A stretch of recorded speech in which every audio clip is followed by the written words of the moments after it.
In this video, I'm going to show you how to set a project preview in Croc.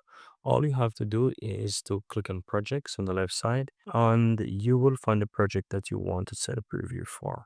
Click the tree that's on the right and here you have set preview. You can click on that and you can choose from different images that you want. If you want to upload something, click on upload. You can choose something from your computer and you'll be able to add those images. So let's say I want to use this. I can click on it and I can click on open, and as you can see right there is uploading that image that I can use for the project. And at any point in time, once you want to change that or remove it, you can always come here and remove it.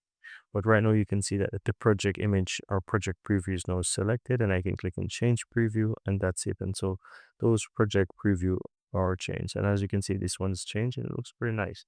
So it's basically you can use any image from a video or you can use a picture of your choice to set it as a project preview. But that's it, guys.